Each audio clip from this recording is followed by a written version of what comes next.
My name's Chrisstina Hamilton. I'm the director of the Penny Stamps Distinguished Speaker Series, and we're very pleased to be bringing this event together today with big thanks to key campus partners. Our longtime partner, the dearly beloved University of Michigan Museum of Art, where we are right now. A big thank you to Tina Olson, the director who's here with us. Lisa Borgsdorf, who's not here but worked very hard on this, and Mahalina, who is works really steady under pressure. We're also thrilled that we have the opportunity to once again collaborate with Wallace House Center for Journalists, which is just an extraordinary program that we're so lucky to have on campus here. And I want to give a shout out to Wallace House Director Lynette Clementson, who's here with us. Yes. Many of you may recall Lynette has also appeared many times in the Penny Stamp Speaker Series.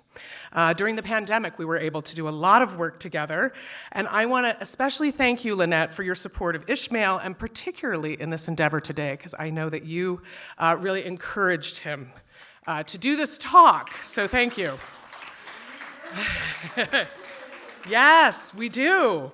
And there are other events for you to attend this week that I want to point out, because you can catch Ishi again, along with a couple of his other Knight-Wallace Fellows and a panel on migration in Europe. That's Thursday at 4:30. And then also on Thursday at 5:30, you can rush over to the Michigan Theater for our regular Penny Stamp Series event featuring Iranian-American artist Shayla Soleimani, followed by an exhibition of her work at the Institute for the Humanities Gallery. Please do remember to silence those cell phones.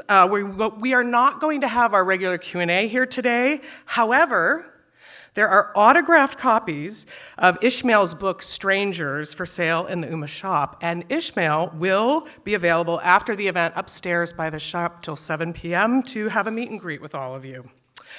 So now for a few words on Ismail Einashe. Ismail is an award-winning British-Somali journalist, author, and current Knight-Wallace Fellow, whose work on migration and refugee issues has appeared in numerous publications, including Foreign Policy, The Guardian, BBC News, The Nation, The Sunday Times, Frieze, and Art Review.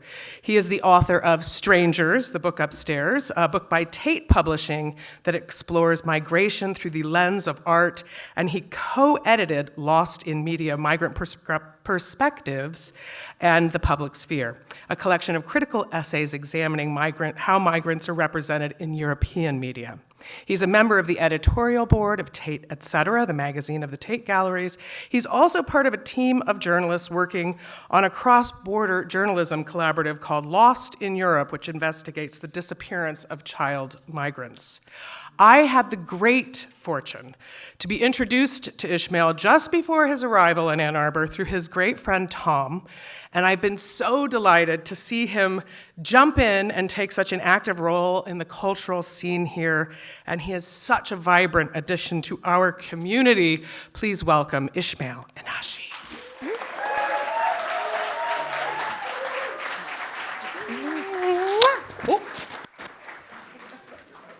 That was the first rookie mistake. That's the, well, can we start again? I'm kidding. Hi, everyone. Can you hear me? Is my voice soothing? Oh, wonderful. Okay, yeah, that's going to go off. Thank you for your patience. We had a few technical hiccups, but I feel like it's a good omen for this evening. So first of all, I just want to thank you all for being here and for coming this evening. I know the weather is a bit shit. And thank also Chrisstina Hamilton and Melissa and everybody else and Lisa here at the museum who've really helped me greatly. So the first place that I want to begin with my presentation is really I'm going to start with this image. This is a photograph that I have of my great-grandmother and me in Somalia. It's outside my family home in Hargeisa, taken in 1992 or 93. I just want you just to sit with this image for a moment. Think about what you're seeing. Perhaps think about my granny, what's in front of you. So let's just take a moment to look together.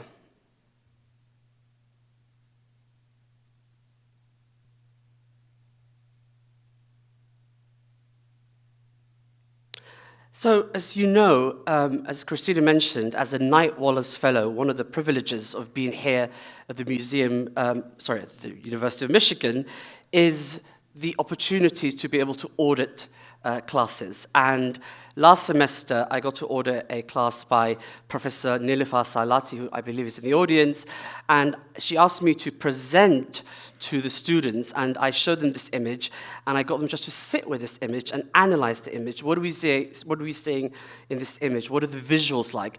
And of course, they spoke about the scene you see in front of you, the bullets, the bullet indentations in the wall, the tire, the poverty maybe, the somberness maybe, the relationship between me and my great-grandma.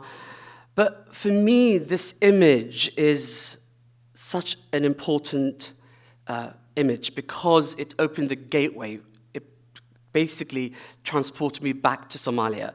So in 2014, my aunt had found an image. It was an image which was in a terrible state. It looked like a long-lost Victorian sepia photograph. And she handed me this image, and she says, "Do you know who that boy is in the image?" And I grabbed the photograph, I look at it, and I say, "I don't know who that is." And she says, "Look again." So I looked again, and then I said, "No, I don't know who that boy is in the image." It turned out to be me, because she blurted out and said it was you. And that image, when I got it, and I managed to restore it, allowed me to travel back to this particular memory. So this was taken, as I mentioned, outside our family home in Hargeisa, as the war was going on in Somalia. And I used to say in London, after I came to the UK as a 10-year-old child, I used to say to my friends when I was 13 or 14 or 15 that I had no memory of the war in Somalia. But this image allowed me to go back to that moment that it was captured. And it was captured by the first white person I ever remember meeting. My uncle had worked for a British NGO, and that day, he and this stranger came to visit me. I used to sit outside our bombed-out house in Hargeisa with my great-grandma because I had an infection in my left leg and I couldn't walk, so I used to crawl. So I used to sit there, tell jokes, try and get a few coins to buy sweets. Not much has changed. And then I would, thank you for the laughter, because I'm a little bit nervous doing this. But this image transported me back to that memory, and it allowed me to kind of get a sense of what that moment was like. If you're interested, I actually ended up doing a radio essay for the BBC World Service, which is online, in which I basically break down what we're seeing in this image, and also talk about this idea of being transported into the past. Because in Somalia, the war led to a situation where everything was destroyed. There are no archives, people don't have passports, buildings were destroyed. And I have this screen here, black screen, because to me it shows the fact that war had destroyed almost everything. But looking at that image, as I did for the first time in 2014, and then going back to Hargeisa, I went back to that house, which is now the center of an NGO. It's an NGO that's operating from my old house. And they let me into the building, and everything had changed. And I walked in, and I was trying to get to that place, that specific point in which I was sat on the ground with my great-grandma to try and feel something, some kind of connection. And as I'm thinking about this presentation this evening, and it's, I should say, titled Migration as Imagination, which I will explore over the next minutes, there's a concept in Somalia. In Somali, we have a concept called Buufis. It's B-U-U-F-I-S. And Buufis means to inflate or to blow up something. It speaks to that deep yearning, that longing that we have for moving. And And it speaks to that spiritual dimension of migration, but it's also, for me, become a tool through which to look at the broken archive and to look at the histories of violence and war that my family have been through. And in my life and in my work as a journalist, I always try to say something about the emotional impact of moving across borders for people that I interview, wherever I am. And for me, one thing that I've always picked up on is that when you ask someone who's been through something ugly, who's been through violence, who's crossed a border, who's got on a boat, who's ended up in a detention center, who's been exploited, if you say to them, what is it that you want other people to know about your experience, people often don't say the thing that most of us would imagine would define them, which is the violence they've ended up in, the situation they've ended up in. People always say the same thing in different ways, but they say that it's how they overcame, how they endured, how they changed, how they moved on. And I think Boofis, for me, is a concept which speaks to that. And this black screen also, for me, speaks to a moment in 1988. In May 1988, the war began in Somalia, in Hargeisa. In those first few moments, my mother ran outside our family home and she dropped to her knees and she began to dig a hole in the ground.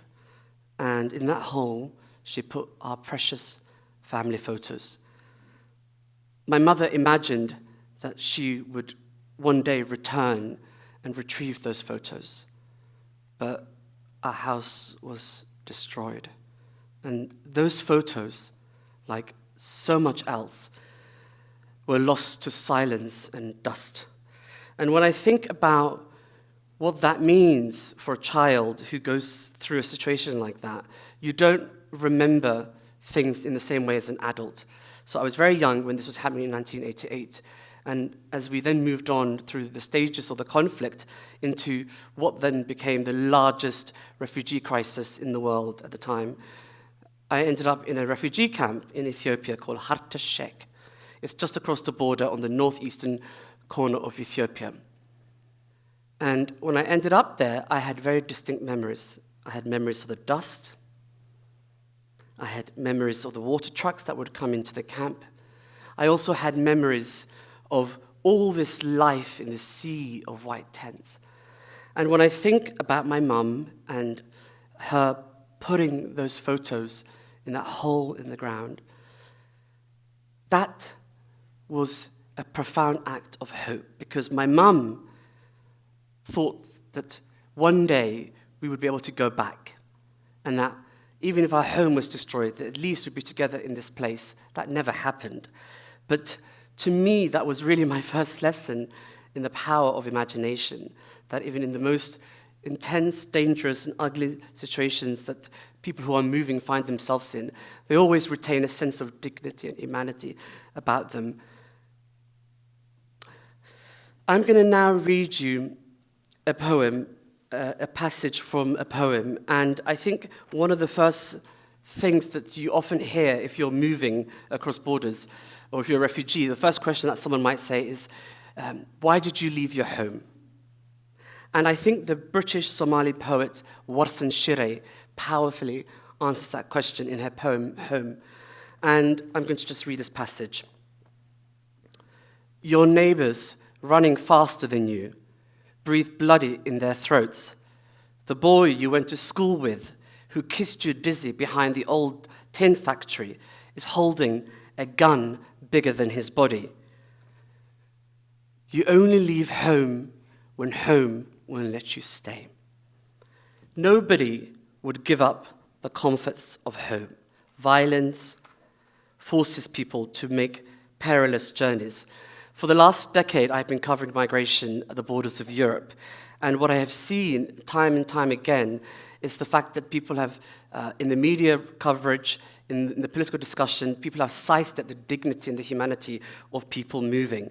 And that's why I was very lucky a few years ago to be asked by the Tate in London to write a book, a short book called Strangers, which you can buy copies of outside. And my book, Strangers, looks at migration through the lens of art, but it's also arguing for a different way for us to use the power of art to rethink and humanize how we see migrants and refugees through the various states that they move in, whether it's at the border or within borders or elsewhere. And I'm going to show you a few artists, some of them themselves displaced, such as Mona Hatoum and others. And we're going to discuss this together. So this image is, well, you can see what it is, right? It's like two suitcases. One is yellow and one is green, and it's connected by long strands of human hair. It's by the Palestinian-British artist Mona Hatoum. And this work is called Exodus 2. It's from 2002, and it's currently in the Tate Britain in London, which you can go and see.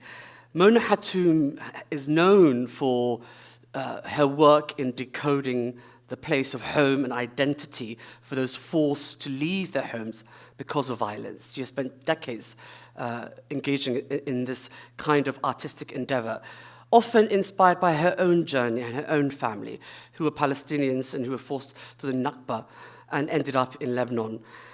So this work, to me, really speaks to that tension that the migrant or the refugee has between themselves and home.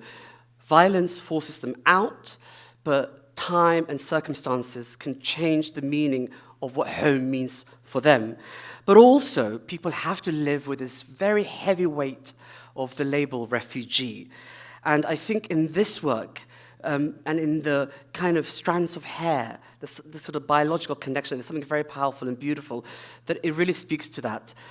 In 2023, the Tate Britain in London had a rehang, which you can see, and this work now, which is part of the permanent collection of British art, is sitting inside this enormous room with this kind of 16th, 17th century portraiture all around it.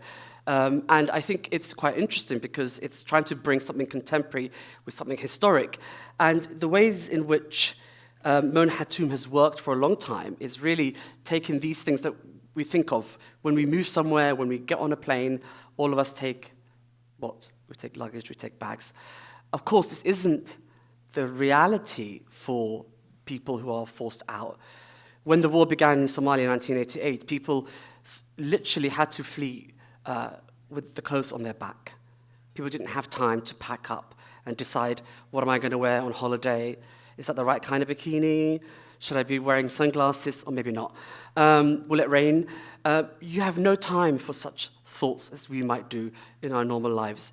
Violence forces you into a great unknown. And many people are then forced to live with this terrible weight or this designation, refugee. This work is another artist from my book, and her name is Zarina Hashmi. She's professionally known as Zarina. She's an Indian-born American artist. And I won't spend too much time here, but what I wanted to make the point here was that Zarina often says that she takes her home wherever she is. And I think what's really interesting is that for the displaced, home moves from being a fixed place to a map of identity. And home then becomes a place that one can visit in their memory. When violence comes, war destroys everything. I mentioned at the beginning that the war destroyed everything in Somalia, so there are no buildings standing. So how do I, now as an adult, now as a writer, as a journalist, looking back decades on, how do I try to revisit that home that my mother buried those photos outside? And I think through the power of art, one is able to do that. But also, there's a profound tension for the refugee, for the migrant, between the past and the present, between the need to remember and the need to forget. And in that liminal space, all kinds of things can happen. And I would argue, as I do in Strangers and in this talk this evening, that migration as imagination, that artists can really delve into that space. For example, on Thursday, Shahida is one of the artists that's coming. I wrote about her work a couple of years ago, and she really does that work very beautifully. She's able to talk about her family's experiences in Iran, and that is imbued in her artwork in really beautiful ways. So you should definitely go see the exhibition. And the other point about the home for the person who's displaced is, what do you do when you end up having to go somewhere?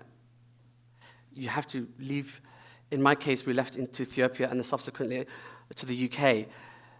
How do you root yourself again in a foreign land, in a new situation? The Italian-Somali novelist Chrisstina Ali Farah once said to me, I was interviewing her for a piece for the BBC, and she just said to me one of the things that she thought about when she was forced out of the violence in Mogadishu at the age of 18. She was pregnant at the time. She just thought, how am I going to root myself again in a completely different land? How am I going to find a sense of home? What do I need to do to survive? How do I move on? And that's something that we often hear. Now I'm going to get this me and my teacher. When I was 15 years old, Mr. Crabtree, he has a very sort of like a teacher's name, Crabtree, right?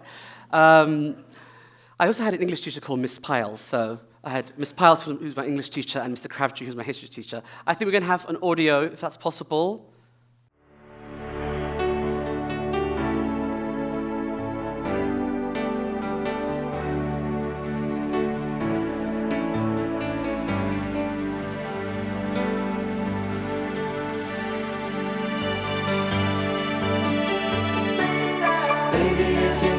To go away, don't think I could take the pain.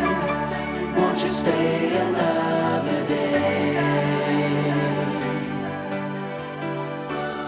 Oh, don't leave me alone like this.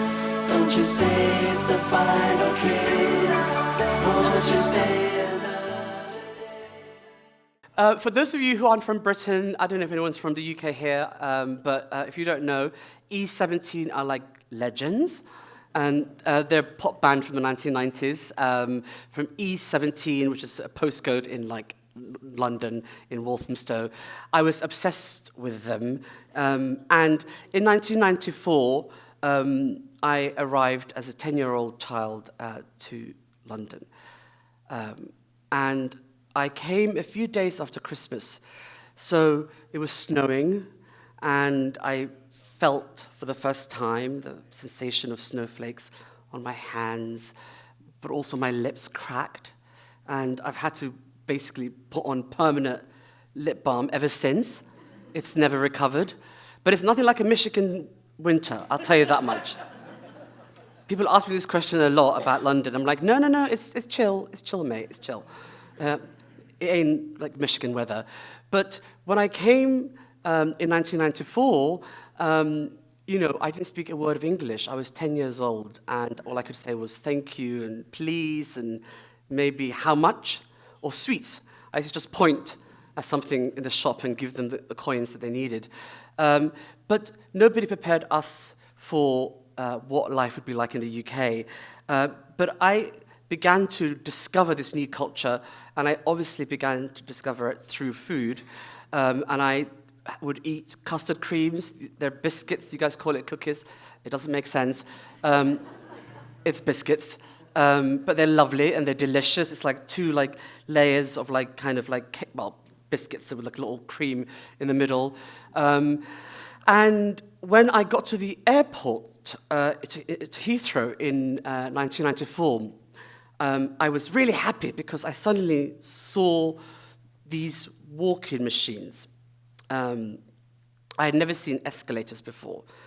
In Addis Ababa, where we flew from, before I left, there was the neighborhood in which I lived, which is called Bole Mikhail. It was a neighborhood which is full of refugees, people going to all kinds of places. And there was a woman that would sell sweets and Fanta and sodas to children.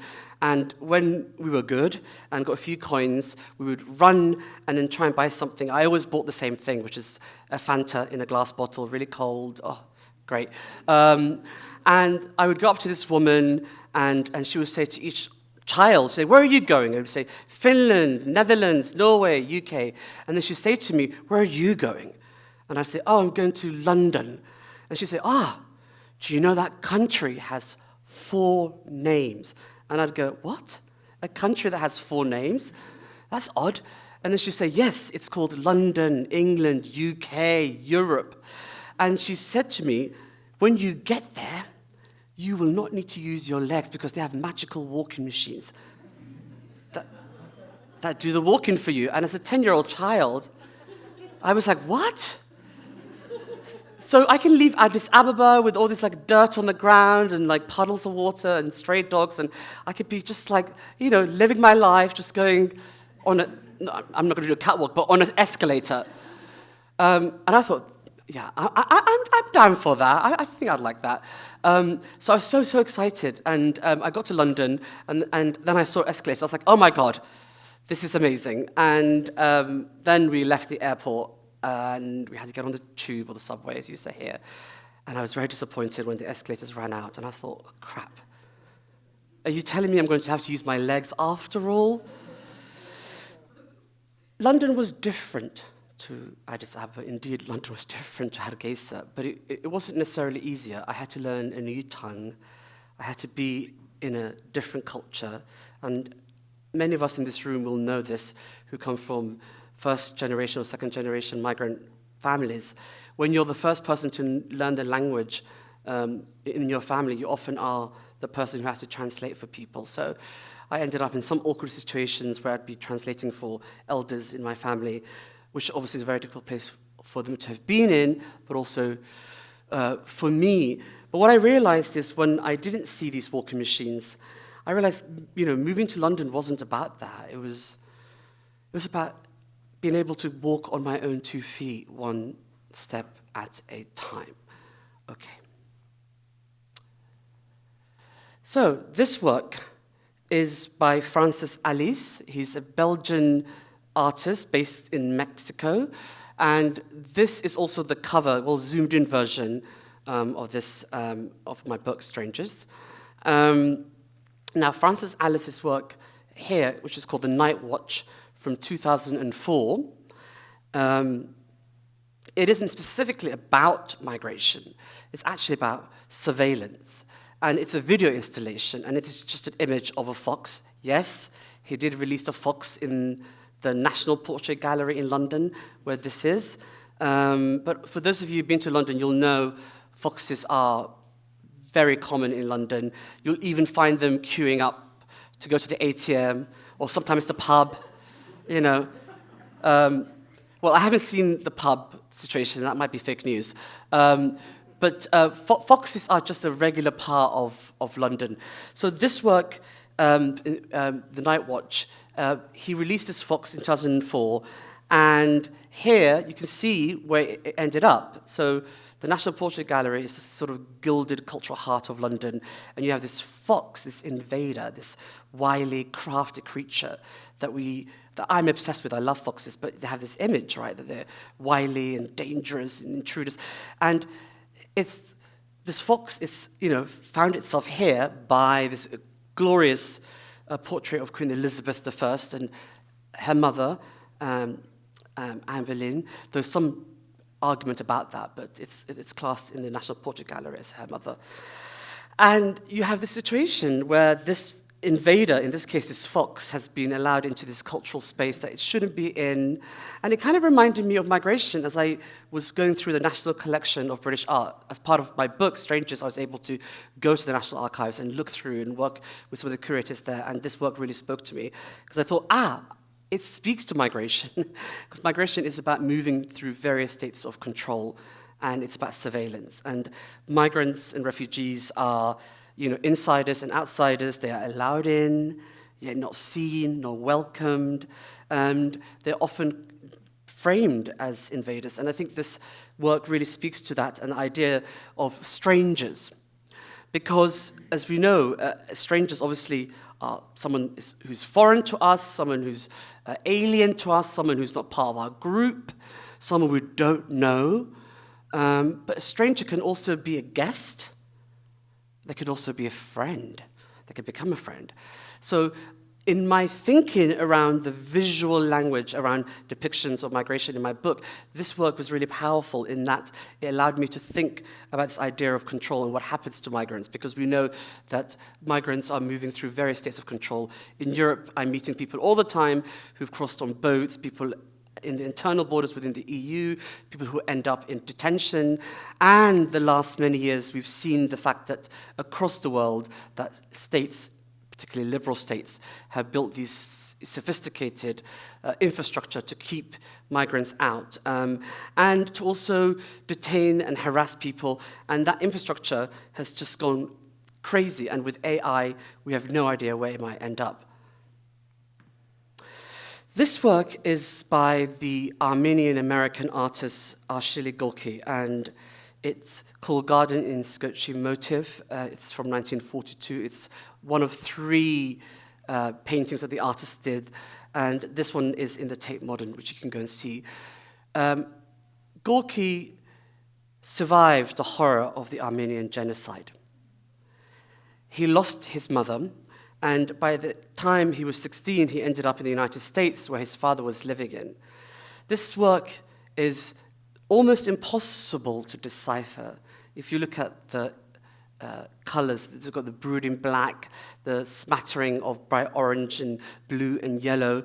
Some Gorky experts say that actually this image is him trying to recapture an Armenian butter churn made of goat skin, but the fragmented style reflects his fragmented memory, and it reflects a loss that is impossible to reconfigure.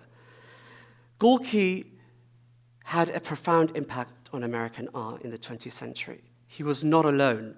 Other strangers like him, naming a few, Mark Rothko, William de Kooning, had a profound impact on American art. Strangers, people from somewhere over there. And what is really powerful and beautiful about this work is Gorky is trying to wrestle with his memory of his childhood home in Armenia. He's trying to remember his mother. He's trying to remember that connection, a garden in his family home. But because of the violence he endured and because of the century of denial around the Armenian genocide, it's very difficult to make sense of it, particularly for artists like Gorky, who come from places where everything has been destroyed. In the case of Somalia, the archive was destroyed. In the case of Armenia, there was complete denial, still continued denial of what happened.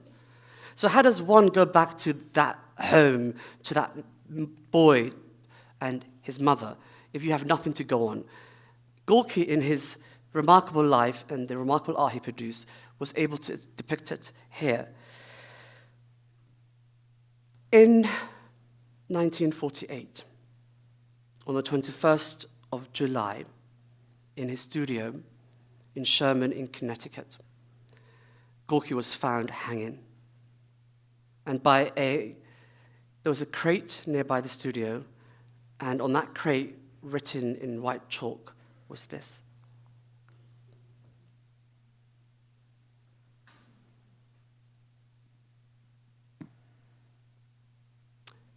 a beautiful and haunting end to a remarkable life.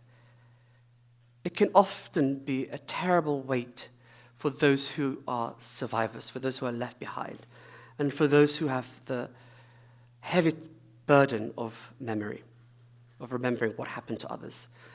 In this case, with Gorky, unfortunately, his life was cut short, but he left a remarkable legacy. But trauma is not destiny. One does not necessarily need to end up where sadly Gorky ended up. One can rise like the phoenix from the ashes. One can be resurrected. The next slide I'm going to show you, there'll be sound coming in a minute, is by a musician called Chris Obi. He's a Nigerian. I interviewed him many times, including for pieces for the BBC, which you can read online. And he survived, like many people, around 2015 to 16, the so-called migrant crisis in Europe, which to me was really a crisis of solidarity and empathy. He went through a profound journey, and he survived the Mediterranean. He became a busker, and he went on to become a very famous singer in Sicily, where he lives in Palermo. And he also sings in Sicilian and Italian and in many other languages. So with the help of my friend at the back, we're going to play Chris Obi, Non siamo pesci, which is in Italian means we are not fish. If you're able to play the audio, please.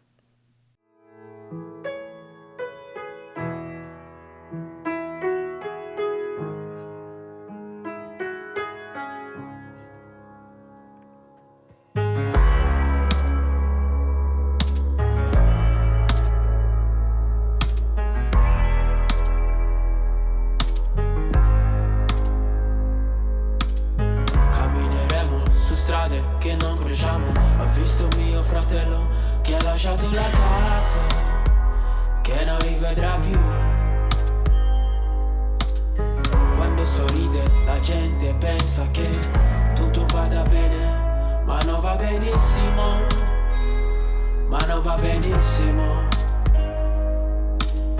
Vedo le case della gente diventare strada, perché l'odio e l'invidia disegnano la guerra.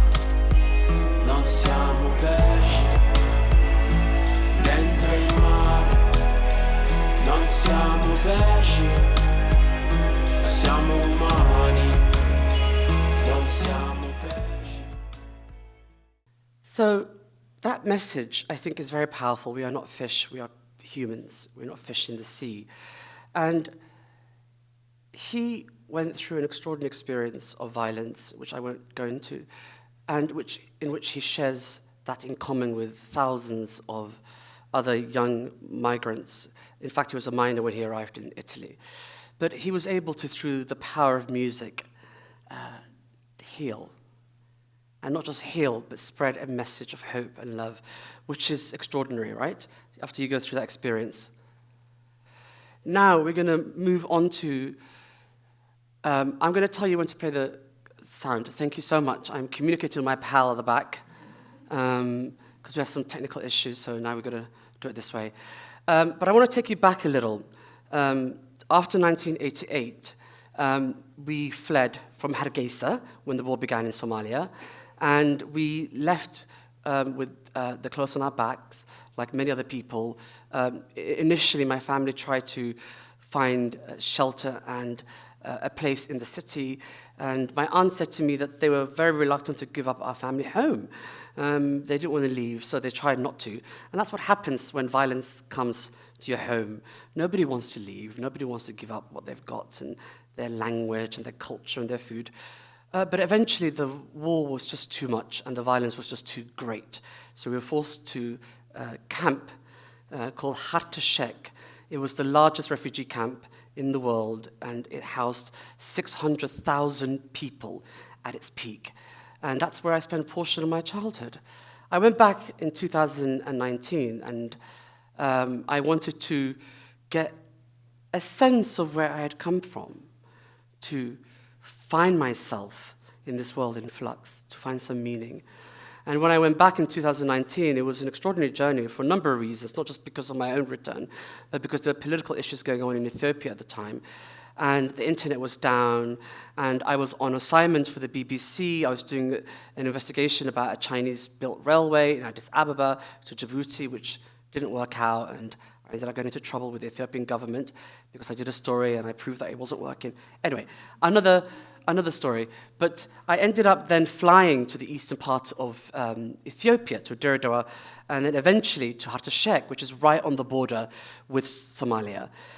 And I had this memory of the camp, which I mentioned at the beginning, of the dust, of like the water trucks, just this endless dust which has covered everything, our clothes, our bodies.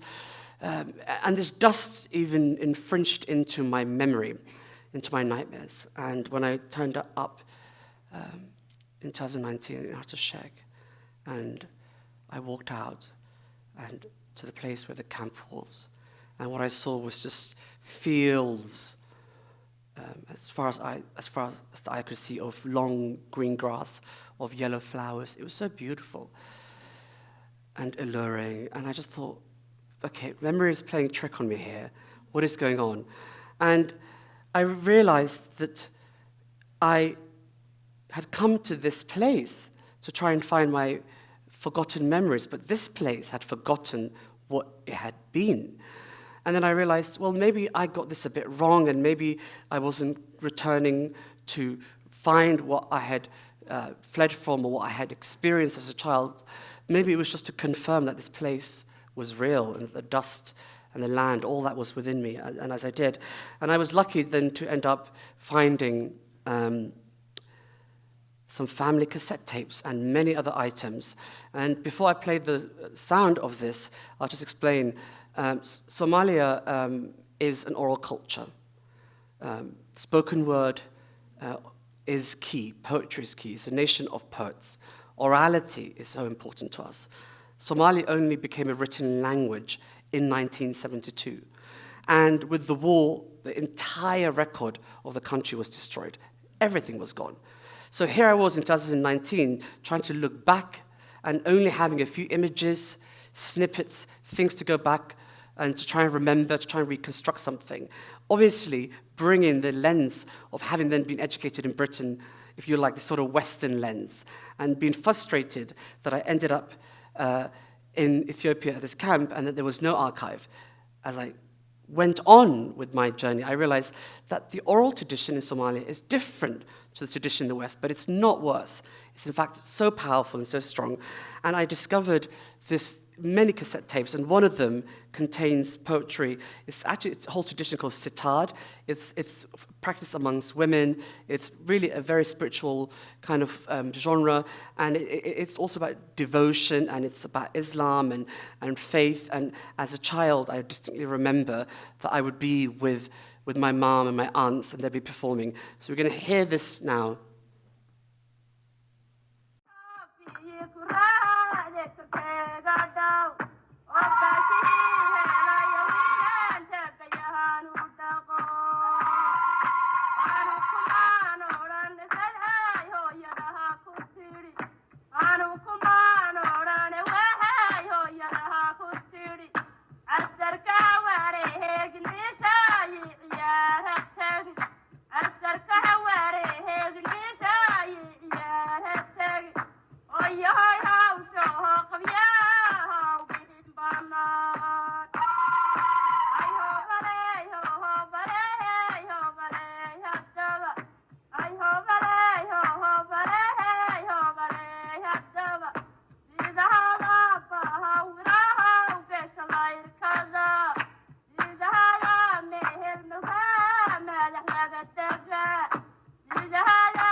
So now I want you to move with me from this moment in this camp in Hartashek to another camp to the north of France, to Calais. And we're going to watch a video, which hopefully will play, I'm going to try, by a grime Afro artist called African Boy. He was born in Woolwich in London to Nigerian parents, and the song is from 2015. It's called Border Business. And this song also was recorded in Calais. For those of you who don't know, it's often referred to as the jungle, which I don't really like, but that's how people refer to it, including the people who live there often. But it was a staging post for people that were attempting to cross the English Channel to Britain. So I'm going to try and see if I can play this next.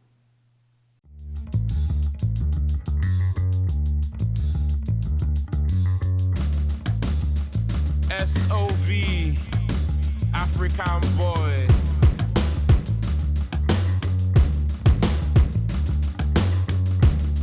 So they know who it is.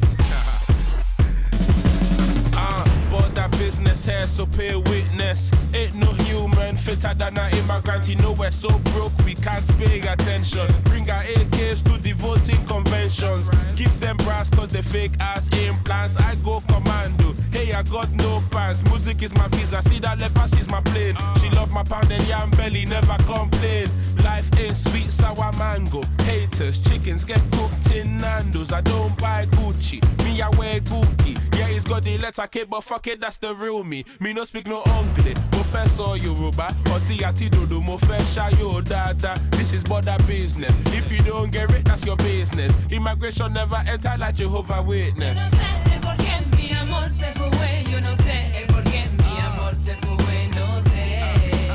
Border business. Border business.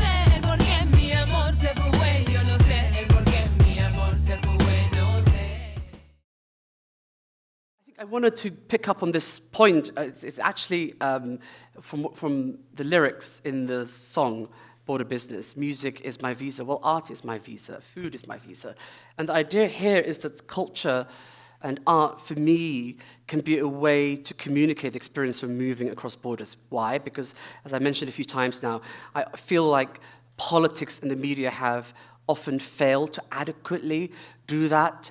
And I think there's a liminal space between like us and the things that we move in our lives, whether it's just eating, whether it's going to a gallery, whether it's listening to music, all those sorts of things which connect us all. We all do that here. I think can powerfully connect to the migrant experience. And I think African Boy here is saying something really very powerful.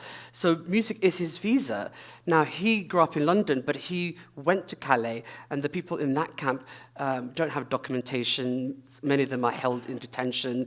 Many of them experience the violence at the border, violence of traffickers, smuggling, and so on. So how does one retain a sense of imagination, a sense of hope, even in the ugliest and the most dangerous of situations? And I think art and music and culture broadly can really allow us as people, particularly people who are moving, to do that. And that's why I wanted to show you this clip of this video, but you can watch it. There are actually a number of artists that have engaged in the space of migration around this era.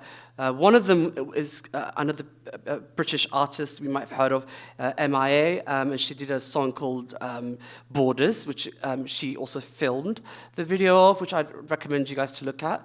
Okay, we're going to move on. So, I'm going to come to my dear friend and colleague, Kate Stanworth, who's a British photographer that I work with. And this image is taken in Palermo in Sicily, one of my favorite places in the world. I first went there 10 years ago, reporting on migration. I go back every year to tell stories of migration. And this image is really powerful for me. Why? Because it's not the image that we tend to see of migrant representations in the media. When you think of the Mediterranean and you close your eyes, you could think of a boat, or you could think of barbed wire, fences, and so on. And here in this image by Kate Stanworth, the wedding, it's a wedding. And it's happening in this neighborhood in Palermo called Ballarò.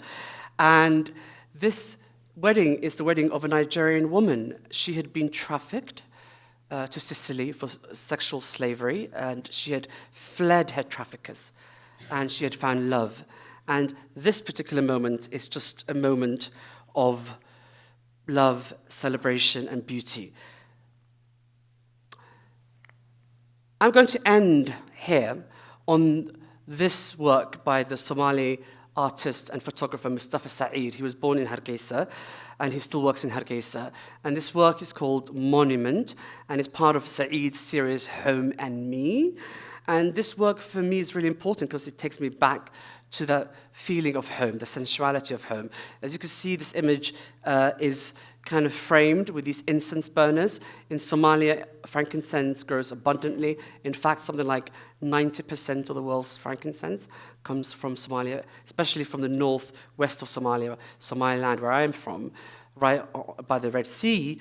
And for me, this is also a depiction of the Somali landscape, which is not what we usually see in the popular press. If you think of Somalia, or if you might listen to politicians who speak about us or about the country, you might hear something different. But it's a rich culture and a rich history, and the landscape itself is rich. And frankincense has been coming from Somalia for generations, as far back as the Egyptians. And for me also, this work speaks to the power of imagination, because to cross borders, to board dinghies, to scale metal fences, these are not only acts, profound acts of survival, but these are acts of the imagination. And as art shows us, imagination knows no borders. Thank you.